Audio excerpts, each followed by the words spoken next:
What began as a routine late-night interview spiraled into televised chaos when beloved actor Pedro Pascal confronted Jimmy Kimmel over deeply personal remarks, triggering an explosive on-air meltdown that left Hollywood reeling.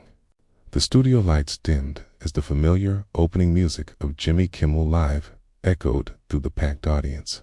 That night's guest was Pedro Pascal, fresh from critically acclaimed performances in The Last of Us and The Mandalorian, riding a wave of global admiration from fans. The crowd erupted in cheers as Pascal stepped onto the stage, signature warm smile illuminating the room as he waved with genuine gratitude. Jimmy Kimmel, wearing his usual smirk, stood behind his desk with an air of calculated confidence. The opening exchange appeared cordial enough as Pascal took a seat and the applause faded. But those familiar with Kimmel's interviewing style sensed something stirring beneath the surface. That familiar glint in his eye that often preceded his more controversial moments. Pedro, Kimmel began, leaning back with exaggerated ease. The man of the hour, the internet's daddy, as they say. The audience laughed, but Pascal's smile wavered slightly at the phrasing. Kimmel pressed on without pause. He mentioned having read Pascal's recent comments supporting various political causes, adding that it was interesting how Hollywood actors often believed their opinions carried more weight than those of ordinary people. The atmosphere in the room seemed to cool instantly. Pascal stiffened, his hands clasping together as he absorbed the remark. "I'm sorry, what exactly are you referring to, Jimmy?" he asked, his voice still gentle, but now edged with tension. Kimmel shuffled papers on his desk, clearly prepared. He cited Pascal's outspoken views on immigration and refugee support, calling them noble but very Hollywood. Before asking how it felt to lecture Americans about open borders while living in a gated Hollywood Hills community, the question lingered in the air like smoke from a newly sparked fire. Pascal's jaw tightened, and several audience members shifted uneasily. This was no longer the light-hearted banter expected from a promotional interview. "Jimmy, I think there's some confusion here," Pascal replied steadily, though his eyes now flashed with something close to anger. He explained that his advocacy for human rights was not about lecturing anyone, but about using his platform to speak for those without a voice, adding that he found it disappointing to see compassion framed as hypocrisy. Kimmel's smirk widened, sensing he had struck a nerve. He pointed out Pascal's journey from Chile to the United States, his success and his wealth, calling it the American dream, before questioning whether it was fair for him to tell Americans they weren't doing enough for immigrants. The audience fell completely silent as excitement gave way to palpable tension.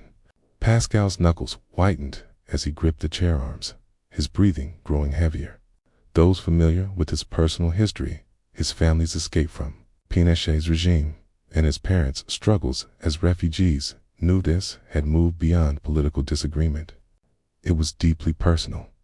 "Let me get this straight," Pascal said, his voice dropping into a lower register, recognizable to fans of his dramatic work.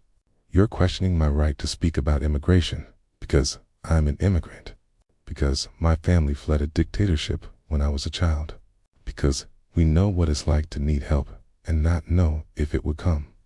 Kimmel seemed to realize he had pushed too far, but instead of retreating, he doubled down.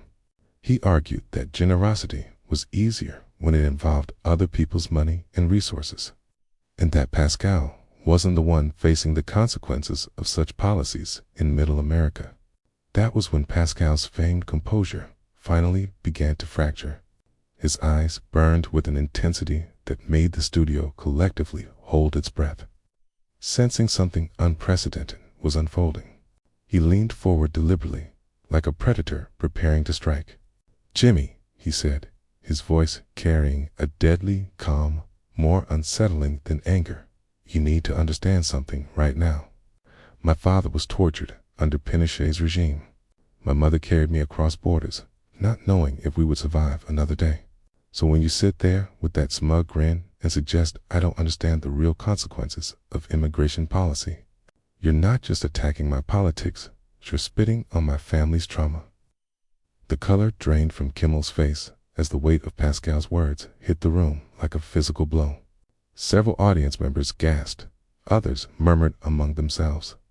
The cameras kept rolling, capturing every expression, every second of a rapidly escalating disaster. Kimmel, clearly realizing he had wandered into dangerous territory but unable to find a graceful way out, attempted damage control with his trademark deflecting humor. Whoa, Pedro. I think you're taking this a little too seriously. We're just having a conversation here. This is supposed to be fun. The word fun landed like gasoline on an already raging fire. Pascal's hands began to tremble, slightly not from fear, but from the effort of restraining his anger. Fun? He repeated, his voice rising for the first time. You think talking about my family's suffering is fun? You think turning my appearance on your show into a political ambush is entertaining? The studio fell into an eerie silence, broken only by the low hum of cameras and nervous shuffling of feet. Even Kimmel's usually dependable band seemed frozen, unsure whether to step in or simply watch events unfold, sensing he was losing control completely. Kimmel tried to steady himself by appealing to the audience. Folks, I think our guest here is having a bit of an overreaction, he said with an uneasy laugh. I mean, we ask tough questions of all our guests. That's journalism, right? But the audience wasn't convinced. The mood had shifted entirely, and many now looked at Kimmel with open disapproval. Someone from the back shouted, "Leave him alone." Jimmy, followed by scattered applause and murmurs of agreement. Pascal rose abruptly, looming over Kimmel's desk with an imposing presence that filled the set. His chest rose and fell with controlled breaths, and his eyes hardened into a steely intensity familiar to anyone who had watched The Last of Us at its most dramatic. You want to talk about journalism, Jimmy? He said. Real journalism requires research, empathy, and respect for your subjects. What you're doing isn't journalism. It's cruelty dressed up as entertainment. Kimmel's confidence visibly crumbled, beads of sweat forming on his forehead as he realized the interview had completely slipped beyond his control. His usual stockpile of jokes and deflections felt useless against Pascal's raw, unfiltered emotion. Pedro, maybe we should go to a commercial break. No? Pascal cut him off sharply, his voice ringing through the studio with commanding force. We're not taking a break. You wanted this conversation on live television, so let's have it. You want to question my credibility? Fine. Let me tell you what credibility actually looks like. He began pacing behind his chair, his movements fluid but charged with barely contained energy. Credibility is using your platform to lift people up, not tear them down. Credibility is understanding that when you have millions of viewers, your words carry power and consequences. Credibility is treating your guests with basic human dignity, not turning them into props for your political theater. Kimmel tried to interrupt. Pedro, I think but Pascal wasn't finished. I came here tonight to talk about my work, to connect with fans, maybe to make people laugh or feel something meaningful. Instead, you chose to turn this into your personal political soapbox, using my family's pain as a punchline. And you know what the most pathetic part is, Jimmy? The question hung in the air as Pascal stopped pacing and locked eyes with Kimmel. The tension so thick it seemed even the cameras were holding their breath. The most pathetic part, Pascal continued, his voice cutting through the silence, is that you think this makes you brave? You think ambushing guests with personal attacks makes you a hard-hitting interviewer? But real courage, Jimmy, would be using your platform to actually help people instead of tearing them down for cheap laughs and ratings. Kimmel's face flushed from pale to red, a mix of humiliation and rising anger. Sweat glistened under the studio lights as his hands fidgeted with his note cards. Now wait just a minute, Pedro.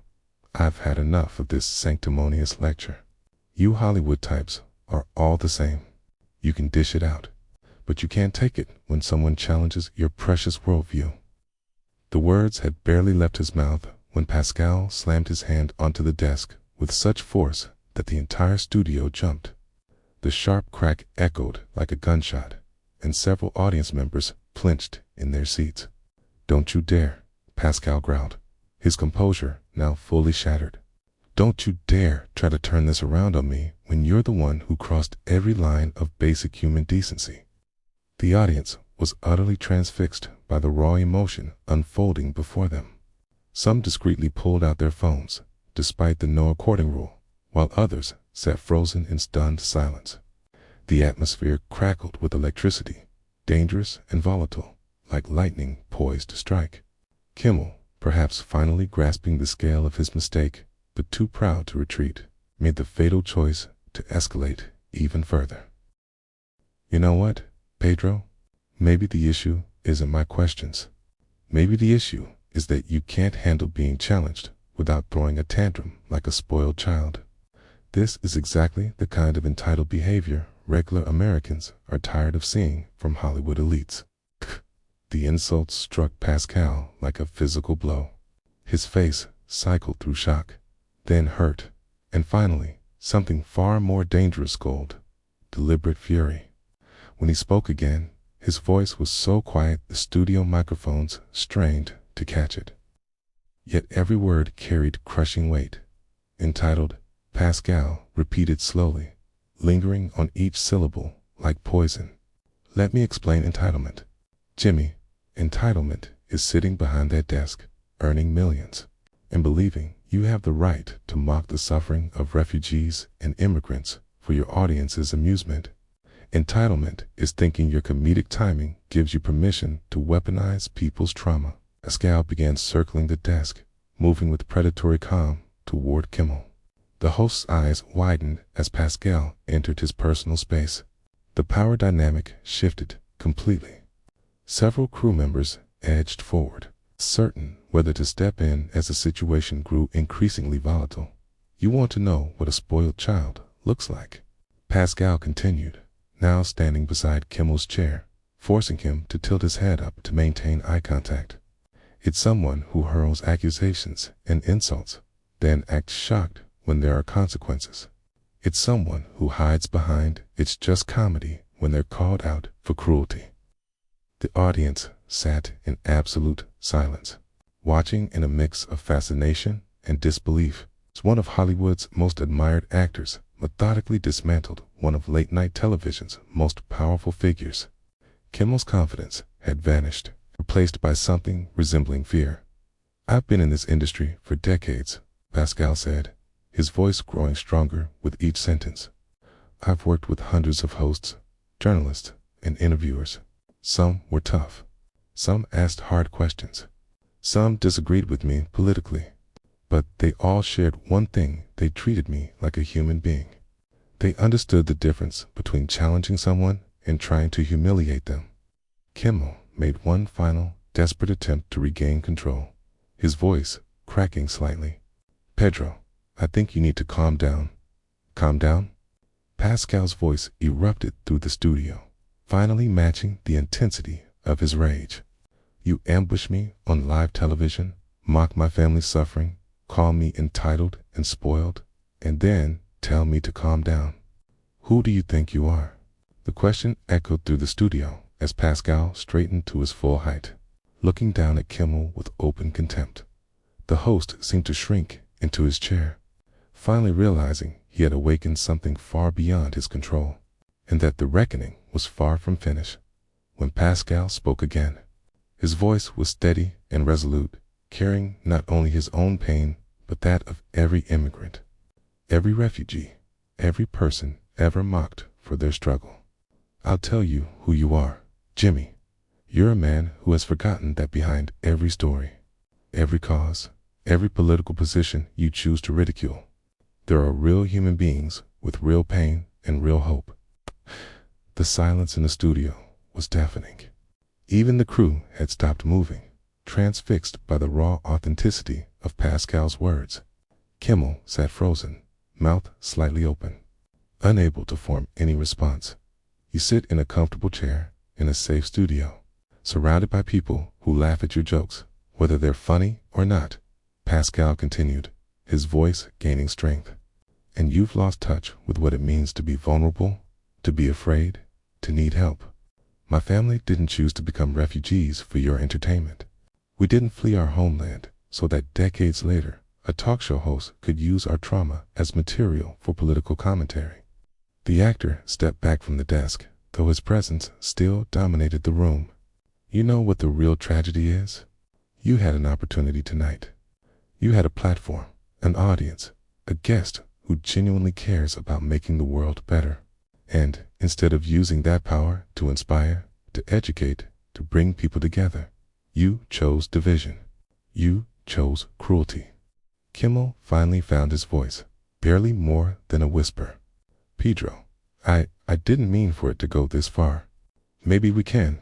No, Pascal cut him off firmly. There is no we, there is no fixing this with a commercial break and a hollow apology. You've shown everyone in this room and everyone watching at home exactly who you are when the cameras are on and you think you hold the power. This is who Jimmy Kimmel really is. It's a man who weaponizes other people's pain for ratings. The audience began murmuring, many nodding in agreement with Pascal's words. Someone shouted, "Tell him, Pedro," from the back rows, followed by scattered applause that steadily grew louder. The energy in the room shifted completely, with the audience now firmly on Pascal's side and openly displaying their disapproval of the host. Pascal looked around the studio, taking in the faces of the crew, the audience, the cameras broadcasting the moment to millions. When he spoke again, his voice carried deep sadness mixed with unwavering resolve. This industry, this platform you've been given, it's a privilege, it's not a right, and you've just proven you don't deserve it. He started toward the edge of the stage, then stopped and turned back for one final devastating statement. You asked me earlier about credibility, about who I think I am to speak on these issues. Let me answer that. I'm someone who remembers what it feels like to be powerless. I'm someone who uses whatever influence I have to lift others up, not tear them down.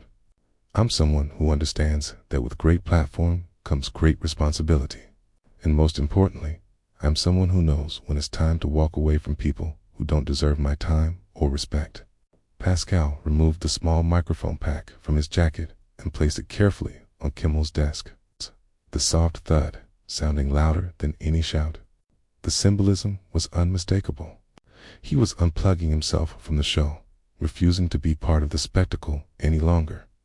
Ladies and gentlemen, Pascal addressed the audience directly, his voice warm and genuine for the first time since the interview began.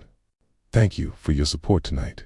You deserve better entertainment than this, and you certainly deserve better than having someone's family trauma turned into a punchline for your amusement.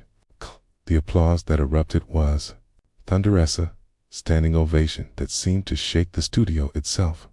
People cheered, whistled, and some wiped tears from their eyes, moved by Pascal's dignity in the face of such unprovoked cruelty.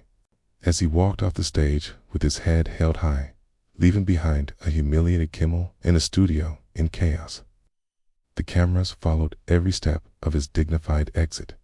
The host sat alone at his desk, sweat-streaked and defeated, staring at the microphone Pascal had left behind as if it were evidence of his own professional downfall.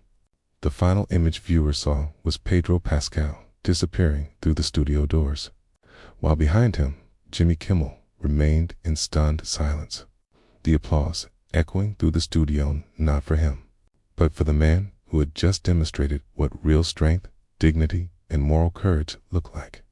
The confrontation was over, but its impact would echo through Hollywood and beyond for years to come. A masterclass in standing up to bullies even when they seem to hold all the power.